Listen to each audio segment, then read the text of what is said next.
마음이 달라지면 역사가 일어난다는 거죠. 마음이 달라지면 역사가 일어난다. 이 얘기는 언젠가 또 한 번 했는데 오늘 또 하게 됐네요. 믿음의 사람들은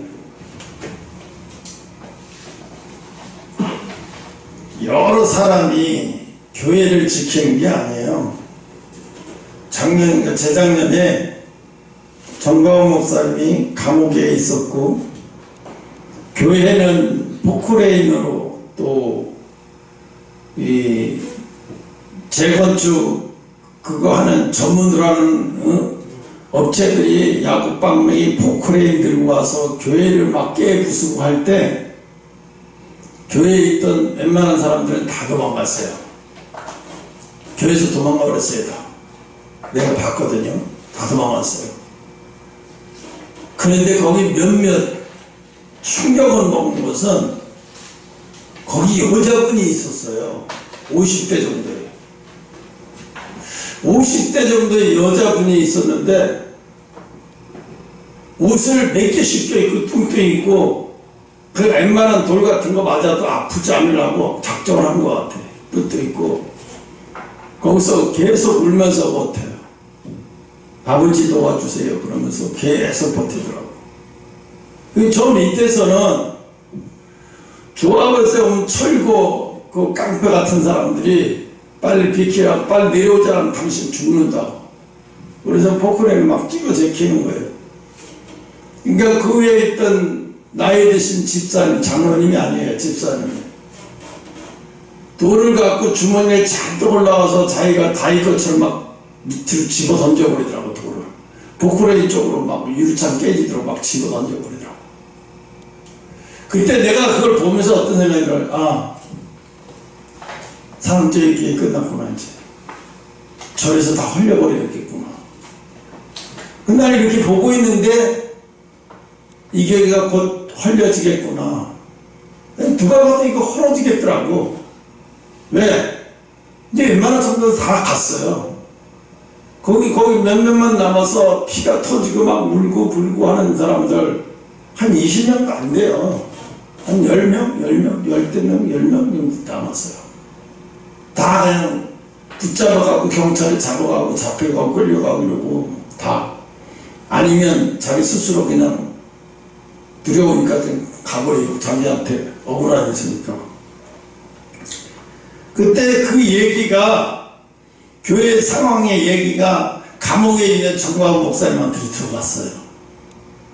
그때 정광훈 목사님이 밤새도록 감옥에서 고심하셨나봐요. 힘들고 고통스러웠나봐요. 있는 대로 극도로 좌절을 한 거예요. 있는 대로 극도로 좌절을 한 거예요. 그러니까 정광훈 목사님이 뭐라 그랬냐? 거기서 유서를 썼어요. 유서라기보다는 뭐라고 해야 되나? 유서는 자살하는 사람이 쓰는 거잖아요. 아니든 유서를 썼어요. 그래서 변호사가 오면 그걸 주려고 그렇게. 나중에 그 마지막 때 자기 유서를 쓴 거를 변호사가 가지고 성도들 앞에 읽어주니까 성도들도 아마 그 얘기 듣고 다 끝났다고 생각한 거예요. 목사도 이제 거기서 다 끝났다고 해서 애노가 네 엄마 불쌍한 사람이야. 네 엄마한테 효도하고 잘 도와줘라. 그러면서 이제 자기를 끌었다고 생각한 거죠. 교회도 이제 거덜났구나. 교회도 끝나고 돈도 다 바치다 하는데 끝나고 거덜났구나 생각한 거죠. 우리 인간의 눈으로 볼 때는 하나님이 왜 그 지경까지 가게 해주셨을까요? 너의 힘으로는 안 되는 거야. 그러니까 뭐예요? 너희 힘이 다 끝났을 때 너가 끝났다고 생각하는 그 지점이에요. 너가 끝났다고 생각하는 그 지점이에요. 아, 이젠 끝났구나. 그때 생각이 들 때 얼마나 두려웠겠어요. 야, 순간적으로 내가 30년 목회했는데 애들한테 물려준 지방 한도 없이 와이프는 죽으라고 올게 피아노 치다가 관절염이 다 걸려있는데 내가 이게 뭔가 하면서 아마 여러 가지 해안이 닥쳤을 거예요.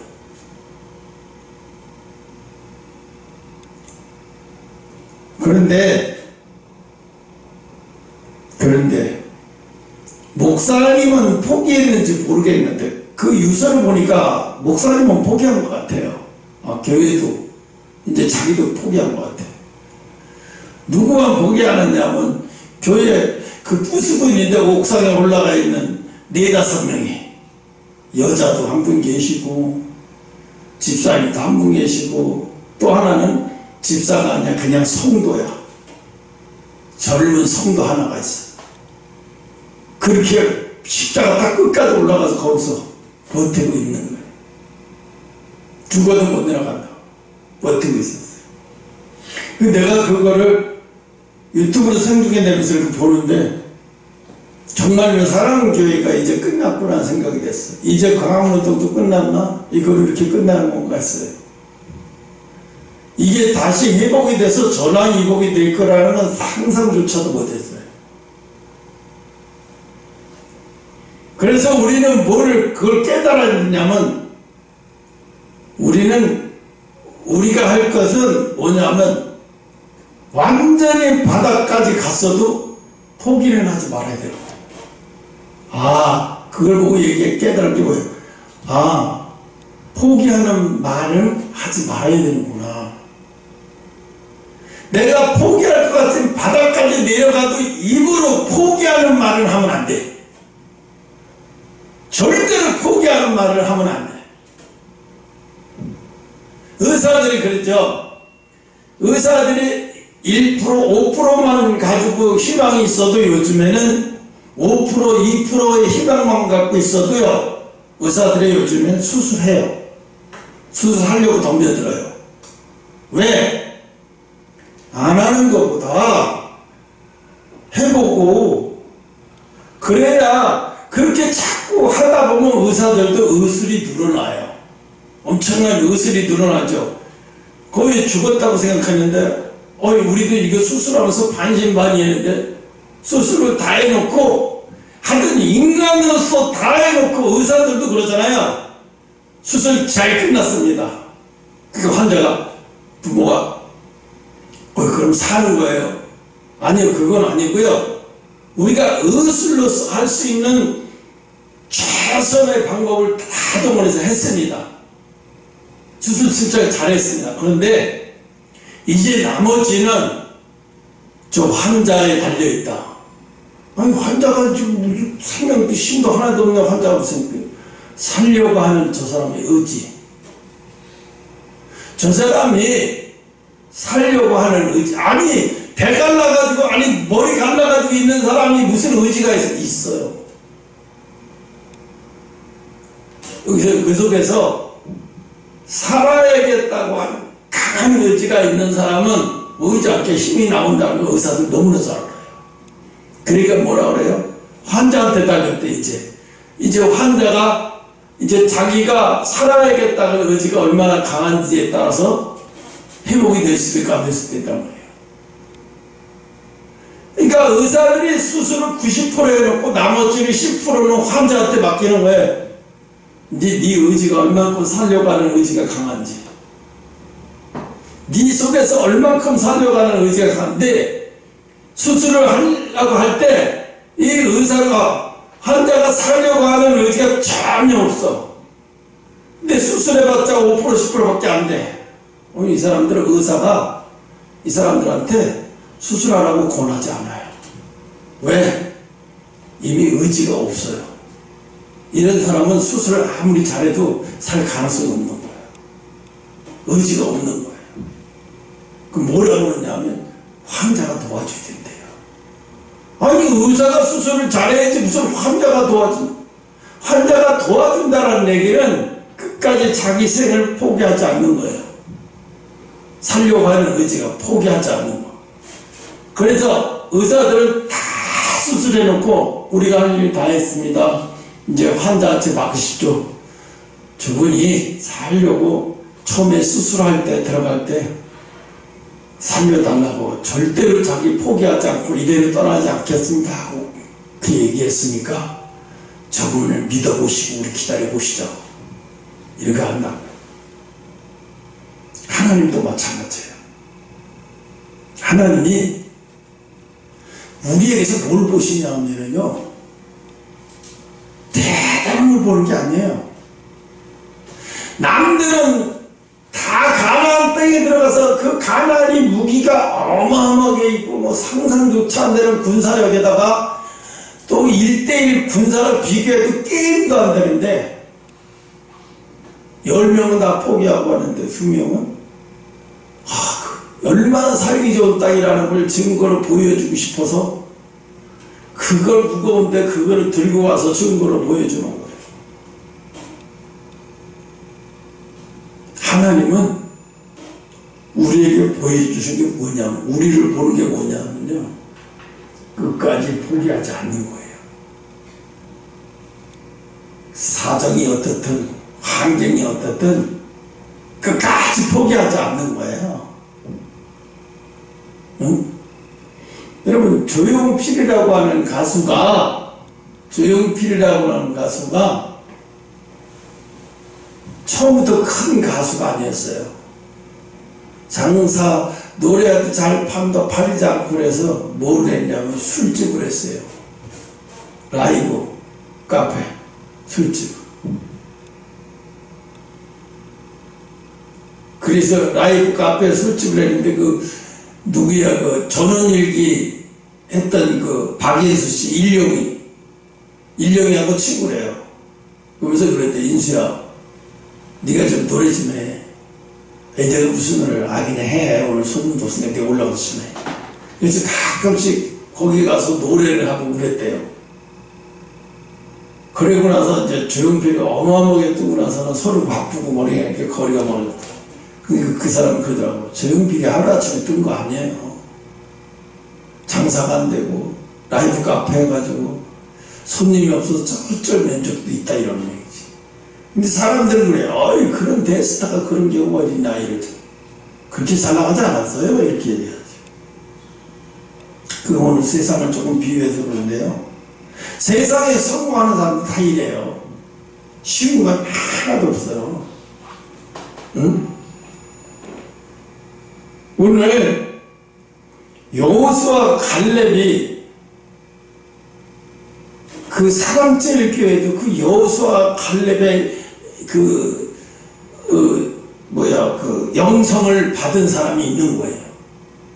여호수아 칼렙의 영성을 받았어.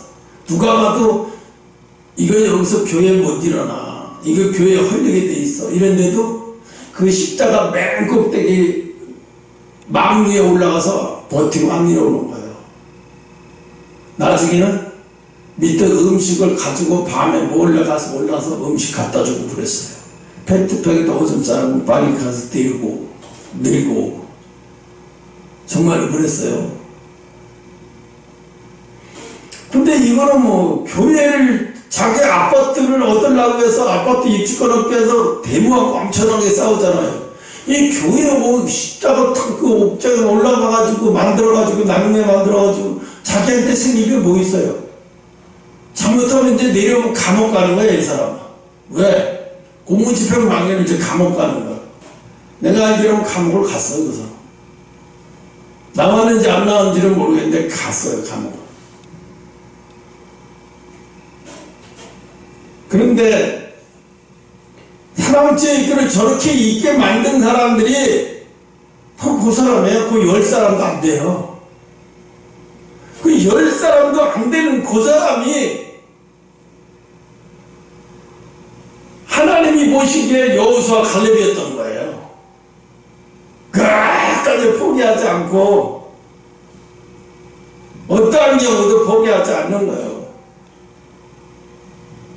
목사님은 감옥에 들어있는 상황에서 웬만한 사람은 다 넘어가고 있고, 에이, 이거 끝났다고 생각하고 다 되겠는데, 그 10명도 안 되는 7, 8명이 머리 깨진 사람도 있고, 한 여자분들 머리 깨졌어요. 머리 깨져 피가 철철철철 나는데, 내려가면 여기 걸릴까봐 못 내려가고, 머리를 막 감싸고 있고.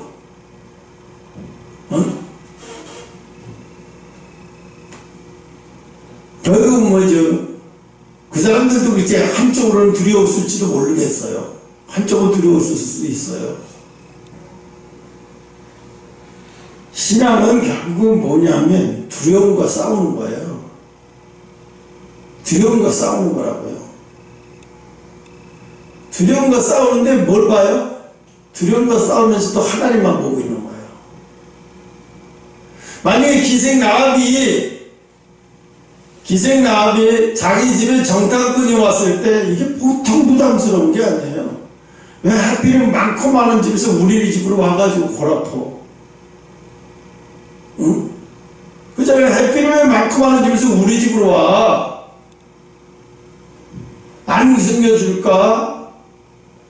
감춰놓자니 이걸 이 사람들이 들어오는 거 누가 봐도 봤을 테고, 숨겨놓다 걸리면 자칫 잘못하면 죽을 수도 있는 상황인데, 근데 이 기생나합이라고 하는 사람은 하나님의 역사를 홍해바다 가르고 애국군대를 물에다 쳐박고 그리고 건너고 가나안 땅을 점령할 수 있는 사람이라는 걸 너무나 알았어요. 하나님 소문을 너무나 다 들었기 때문에, 자기가 체험한 거 아니어도 소문으로 들었기 때문에 이 사람들이 무서운 거였어.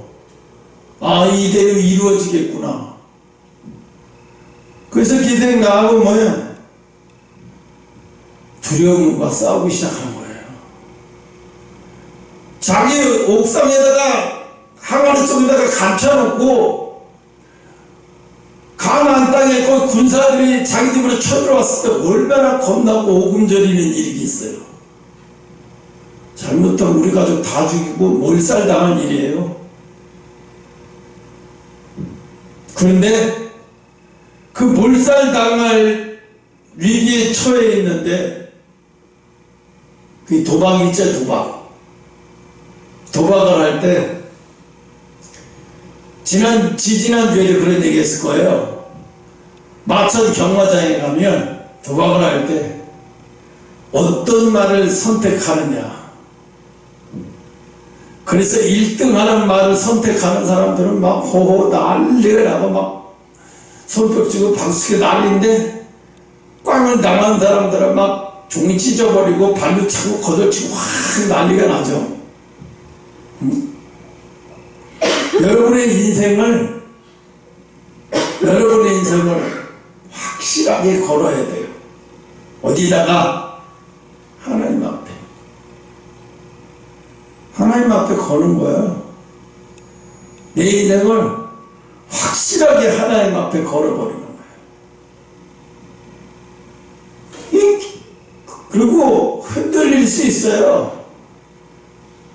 흔들릴 수 있지만 떨어지면 안 돼. 흔들릴 수는 있어요. 근데 떨어지면 안 돼. 기생나합이 자기 집에 정탐꾼이 오면 자기가 어떻게 대처해야 되지? 과연 저 사람들이 속아 넘어갈까? 손에 땀을 쥐게 하고 침이 말라서 그 사람들이 오면 뒤로 도망갔다는 얘기조차 정말 하기도 힘들 정도로 얼마나 힘들었겠어요. 그 침착하게 말하고 하려고 하는 게. 그렇잖아요. 우리가 두려우면 더 침착하게 말하기 어렵잖아요.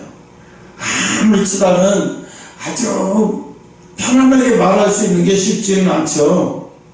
응? 지금의 왜 그런 거를 기록해놨을까요? 마지막에 예수님이 이 땅에 오시는 시기가 정말을 갖고 왔어요. 그래서 정말을 갖고 왔는데 어떤 사람이 들림받느냐, 어떤 사람이 휴거되고 어떤 사람이 들림받느냐. 기생나합 같은 사람이 휴거당하는 거예요. 기생 낙자 같은 사람이 휴거받고 여호수아와 갈렙 같은 사람이 휴거받는 거예요. 어떻게 해요? 끝까지 마음이 동요를 하지 않는 사람. 세상의 모든 논리와 인본주의적인 거 다 와도 동요되지 않는 거예요. 마음을 지켜내는 거예요.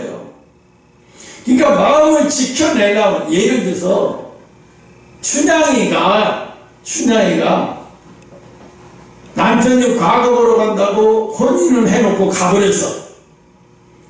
이놈의 남편이 돌아오지도 않고 소문에 보면 낙방했다 소리도 있고, 그러니까 춘향이가 낮에는 몰래 양반집 도련님들 만나고 돌아다니고 시약가시에서 연애하고 돌아다니다가 저녁에 오고, 그러다가 이도령이 와서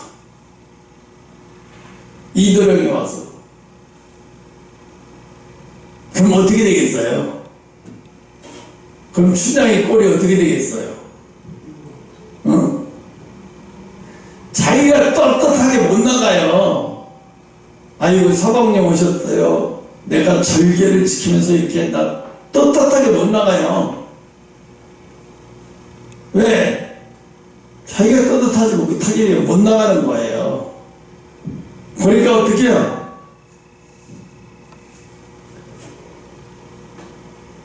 그 춘향이는 온갖 변사또에 마음을 막, 변사또도 신사적인 사람이죠. 폭력을 해서 자기 아내를 만들 수 있음에도 불구하고 끝까지 마음을 얻어내려고 얼마나 고진 방법을 다 썼는데도 안 통했어요. 그치? 안 통했어요. 마음을 뺏기지 않았단 말이죠. 마음을 주지 않았다는 말이죠. 우리 말로 말하면 그래. 네가 내 육체를 범할 수 있지만 내 마음은 못 뺏어. 그게 춘향의 마음이에요. 우리의 마음이 그건가요? 내가 이 사회에 물질적으로 고난을 받고 여러 가지 고난과 시련을 연달아 받을 수 있지만 내 마음은 못 뺏어. 내 마음은 하나님께로 온전히 향하고 있어. 그 어떤 거로도 내 마음은 안 변해. 못 뺏어. 이번에 어떤 퇴역 군인이 그런 얘기가 있어요. 우리나라 군인은 다 죽었다. 전쟁 나면 제일 먼저 도망갈 놈이 똥별 달려온 별이다. 똥별이다. 저건 별이 아니라 똥별이다 그랬어요. 수치가 다 드러나고 있어요. 우리나라 군인들이 전쟁 나면 북한에 하루 안에 다 초토화커녕 뭐지. 제일 먼저 도망가게 생기는데, 응? 아니 군인들이 죽는 것을 이렇게 무서워하면 어떻게 되겠어요? 하나님의 백성이 잃어버리는 것을 두려워요. 잃는 것을 두려워하고 잃어버리는 것을 두려워하면 그건 이미 마음을 뺏긴 거예요. 우리가 사탄과 우리가 물질을 얻어갈 수 있어요. 몸의 질병을 통해서 건강을 걷어갈 수는 있어요. 그러나 하나님이 봐요. 네가 이래도 마음을 안 뺏기겠느냐? 네가 이렇게 하는데도 마음을 안 뺏기겠느냐? 하나님은 끝까지, 쉽게 말하면 나쁜 말을 말하면 골로 갈 때까지 내버려 둬봐요. 골로 갈 때까지 내버려 보는 거예요. 사람째 얘기해 보면 하나님은 골로 갈 때까지 내버려 둬왔어요. 그때 내가 놀란 거예요. 이야, 무슨 장로들을 지킬 줄 알았고 무슨 안수 집사들이 지킬 줄 알았는데 아니야, 전혀 아닌 거예요. 예수 믿은 지 2, 3년밖에 안 된 사람, 그냥 서리 집사, 여자 권사님이 거기 가서 매달리고 있네? 충격이었어요, 난 그게. 이 생각 외로 이게 아니었구나. 전혀 교회 무슨 수석 장로, 장로 이런 사람들이 와서 지킬 줄 아는데 아니에요. 전혀 아닌 거예요. 응? 마지막 시대도 봐요. 하나님이 지금 다 흔들어 버려서 흙가백이도 막 가려지게 만드는 거예요. 분별력을 통해서 알아라. 어떻게 진짜인지 가짜인지 흙과백이 막 드러나게 만들어 버리는 거예요. 진짜가 가짜가 막 드러나는데도 눈이 멀은 사람을 못 보잖아요. 눈이 멀은 사람은 못 봐요. 어떤 교육계에서 20년을 가르치는 중학교 역사 교과서 선생님이래요. 자기가 20년을 가르쳤대요. 근데 자기가 그 탐에 그걸 통해서 보니까 자기가 좌파더래요. 자기가 좌파인 것을 처음 알았대요. 자기가 좌파라고 얘기하더라고요. 좌파인 것을 처음 알았대. 자기도 몰랐다는 거예요. 왜? 자기도 교육을 그렇게 받았기 때문에. 누구한테? 종교자한테 교육을 그렇게 받았대. 자기도 40대니까. 그런데 자기 말고 자기 주변에, 자기는 선생님이니까 주변에 친구들이 다 선생님이래요. 근데 하나같이 다 사상이 다 좌파더래요. 그럼 자기가 설명을 해도 그 사람들이 안 통한대요. 설명을 하는데 안 통하더래요. 아, 귀가 막혔구나. 그래도 시간만 나면 설명한대. 시간만 나면. 돌아서기 하려고 시간만 나면 설명한대. 그래서 하는 얘기가 그러더라고요. 아, 많이 배운 게 똑똑한 게 아니구나. 선생님들이 다 똑똑한 줄 알았대. 자기가 생각할 때. 아, 이 선생이라도 똑똑한 게 아니구나. 아니, 의사라도 똑똑한 게 아니네. 아니, 검사, 판사라도 똑똑한 게 아니에요. 응? 그분이 그런 얘기를 해요. 그러면서 생각하면 아직 끔찍하다. 내가 아직 거기서 못 나왔다고 생각하면 끔찍하다는 거예요.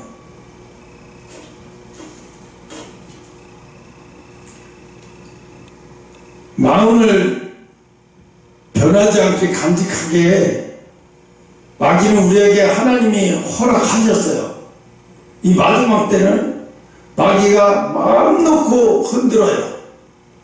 믿음의 사람들을 마음 놓고 흔들어서 하늘나라에 가서 멸류관을 받아야 할 사람들을 갖다가 마음껏 흔들어 보도록, 이건 하나님 앞에 허락받은 거예요.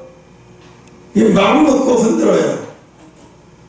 그래서 어떻게 그 사람이 하나님의 계획을 펑크나게 만들어 보죠. 그러니까 예수님이 배 안에서 풍랑이 팍 몰려왔을 때 제자들이 막 불안해서 예수님이 주무시는 걸 막 흔들어 깨우면서 막 난리쳐서 예수님 버텨서 왜 그래? 아니, 물이 넘어와서 배가 넘치려고 그래요. 파도가 너무 심해서. 예수님 그러지. 어찌하여 두려워하느냐? 내가 함께 있는데도 어찌하여 두려워하느냐?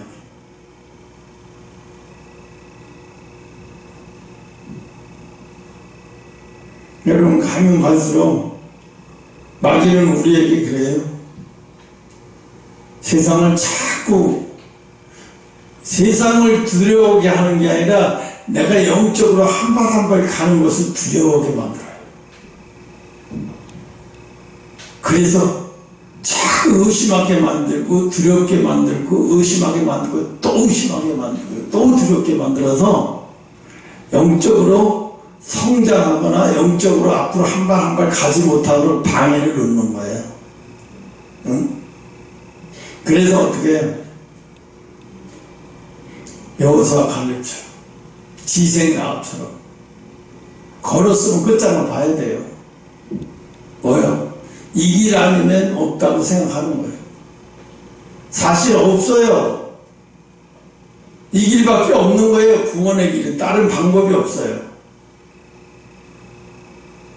이 세상에서 구원받고 대림받는 사람이 그렇게 많지가 않아요. 우리 주변에 막 여기도 있고 저기도 그렇게 널려있지 않아요. 마지막 때도 예수님 뭐라 했어요? 노아 때와 똑같다 그러면 구원받는 수가 얼마나 극소수인가를 말해주고 있는 거예요. 구원을 받는 사람이 그 노아의 홍수 때처럼 8명은 아니지만 그렇게 극소수라는 거예요. 그 정도로 작다는 거예요. 우리가 생각할 수 없을 만큼 작다는 거예요. 왜? 이 세상이 너무너무 좋으니까. 이 세상이 너무너무 좋으니까 사람들이 이 세상의 물화에 빠져버려서 하나님을 섬기면서 가는 것을 너무 불편한 거예요. 고리 때문에 여기에 만들고 불편하게 만들어버리고 계속 이렇게 해서 시험 들게 만들어버려요. 그래서 조금씩 무너뜨리는 거예요. 조금씩 무너뜨리는 거예요. 뭐 갑자기 어느 날 마귀가 갑자기 우리를 쓰러뜨리게 넘어뜨리는 게 아니에요. 조금씩 서서히 아주 서서히 그래서 우리가 스스로 볼 때 아이고 이 정도는 괜찮겠지, 이 정도는 괜찮겠지가 이제 그게 마귀의 공작인 거예요. 그래서 어떻게 해요? 마음이 둔하여지도록 방치하지 말라. 마음이 예민해져 있어요. 항상 마음이 날카롭고 예민해져 있으려면요 항상 기도해야 돼요. 기도는 보통 아주 상습적으로 기도해야 되고요, 상습적으로 성경을 읽어야 돼요. 하루에 10페이지 정도는 기본적으로 상습적으로 읽어야 돼요. 그리고 되도록이면 유튜브나 모든 것들 봐야 할 거, 꼭 봐야 할 거 외에는 필요 이상 보지 말아요. 왜요? 그런 걸 통해서 우리 마음을 약화시키게 만들어요. 그런 걸 통해서 우리를 자꾸 무장을 해제시키게 만들어요. 쉽게 말하면 군인들이 군대에 있을 때 괜찮은데 사회에서 나와서 한 15일 휴가인데 한 10일쯤 휴가 되면 10일쯤 휴가 지나면 그 다음부터 군기가 쭉 빠져갖고 부대에 들어가는 게 싫어져. 군기가 쏙 빠져. 왜? 차차 사회 문화가 차차차차. 그러다가 이제 거의 다 빠지게 생겼을 때 이제 자대 복귀했다 하려고 하면 벌써 2, 3일부터 다시 군기가 팍 올라가죠. 응? 우리 스스로가 군기가 늘 연기가 막 항상 유지되도록 말씀을 항상 읽어야 되고요, 기도를 항상 해야 되고요. 이건 기본적으로 해야 돼요. 이거를 안 하고서 이겨나갈 방법이 없어. 그래서 하나님이 우리에게 오늘 이 주시는 말씀을 통해서 어떻게 여호수아와 칼렙이 하나님이 그들에게 특별하게 물론 은혜를 주셨으니까 그러겠지만 그걸 그냥 하나님이 처절한 은혜를 주셔서 그래요? 아니에요. 똑같은 상태였을 거예요. 다 똑같은 상태였는데 그들은 마음을 지킨 사람이고 10명은 마음을 못 지킨 사람이에요. 마음을 지켰다라는 것은 하나님이 보실 때는 나를 끝까지 믿고 따라왔다는 거죠. 나를 끝까지 믿고 따라왔대. 하나님이 나한테 그런 얘기를 해요. 망자의 한을 풀어줘라 이래요. 망자의 한을. 내가 그랬잖아요. 결혼 전에 6년 사귄 여자가 있었다고. 제가 이런 얘기 강릉산에서 안 하기로 했는데 그 이유가 있어서 하는 거예요. 망자의 한을 풀었는데 그 망자의 한을 풀기 위해서 기도를 했어요. 죽은 사람의 기도를 막 하니까 그 망자가 그래요. 나한테 내 아버지 때문에 내가 망가졌다는 거예요. 왜 그러냐니까 나는 헤어지기 싫었는데 우리 아버지가 나보고 헤어지라고 말해가지고 자기가 아버지 말을 듣고 헤어졌다는 거예요. 그런데 헤어지고 나서 자기가 한 번도 말을 잊어본 적도 없고 마음속에서 버리지도 않았고 자기 아버지가 잊으라니까 그냥 다른 데를 시집가는지 어쩐지 모르겠어요. 그리고 살았어요. 그러다가 이제 내 유튜브나 SNS를 봤나 봐요. 그러고 나서 자살해 죽었어요. 근데 내가 그러더라고요. 나는 지금도 마음을 지켰어. 네가 마음을 안 지키고 버린 거지. 하나님, 내가 이 망자에게 뭘 해줘요? 내가 버린 게 아니잖아요, 하나님. 저 사람이 나를 버렸는데 왜 내가 저 사람이 죽은 것까지 책임을 져야 되죠? 이런 반문을 했어요. 하나님, 내가 책임을 안 지는 게 아니라 저 사람이 버리고 간 건데 왜 그런 것까지 내가 책임을 져야 되는 거야? 계속 근무제고 계속 기도를 했어요. 왜 이 땅에서 매인 게 없어야 되니까. 이 얘기를 왜 했냐? 하나님이 우리가 하나님을 놓지 않으면 하나님 절대로 우리를 포기하시는 하나님이 아니라는 거. 응? 그러니까 기생나합이 복을 받은 사람이라는 거야. 알고 그랬던 모르고 그랬던 하나님의 사람을 지켜냈잖아요. 목숨을 걸고.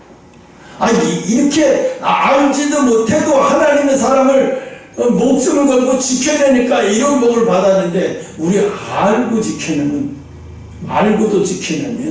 더 잘하는 거죠. 2024년 이제 마지막 주일 예배. 2025년은 이제 다른 해가 될 거예요. 여러분이나 나, 이 대한민국도 완전 다른 해가 될 거예요. 오늘도 보니까 80 몇 명 죽고 나머지는 아직 실종자 못 찾았다는데 거의 다 죽었을 거예요. 불태워서 거의 다 죽었어요. 2025년도엔 이런 사고가 더 많이 일어나서 아주 황망한 일들이 많이 일어나요. 황망한 일들이라는 것은 갑자기 예기치 않게 갑자기 죽는 사람들, 예기치 않게 갑자기 죽는 사람들이 많이 늘어난대요.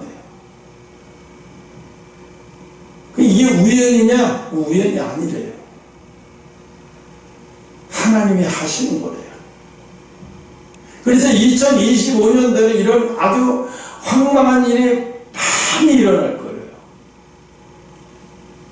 이태원 참사 때도 거기서 그렇게 많이 죽을 장소도 아니잖아요. 그런 황망한, 왜 그렇게 많이, 거기에는 죽은 사람들이 보면 저 목사가 돼가지고 저렇게 말한다고 뭐라고 할지 모르겠는데, 보이지 않게 이태원 문화는 타락의 문화예요. 동성애 문화고 퀘어의 문화예요. 거기서 다 나오는 거예요. 거기서 우리나라 더러운 것들 거기서 다 나와요. 그게 우연이겠어요? 절대로 우연이 아니에요. 아마 그게 계속 지속됐으면 아마 또 기업 축제는 무슨 축제네 갖고 더 커졌을 거예요. 어마어마하게 커졌을 거예요. 이제 사람들이 두려워서 안 가게 되잖아요. 자제시키고 안 가게 되고, 겁나고, 사람 번역을 겁나고 두려워. 절대로 우연이 아니라는 거죠. 그래서 2024년을 마무리하면서 올해도 여러분 마음을 잘 지킬 수 있도록 하나님의 인도해 주신 하나님의 은혜에 감사드리고, 2025년도는 하나님 더 수준 높은 신앙의 사람으로 하나님을 잘 섬기는 하나님이 되는 해가 되시기를 여러분에게 축원드립니다. 기도하겠습니다.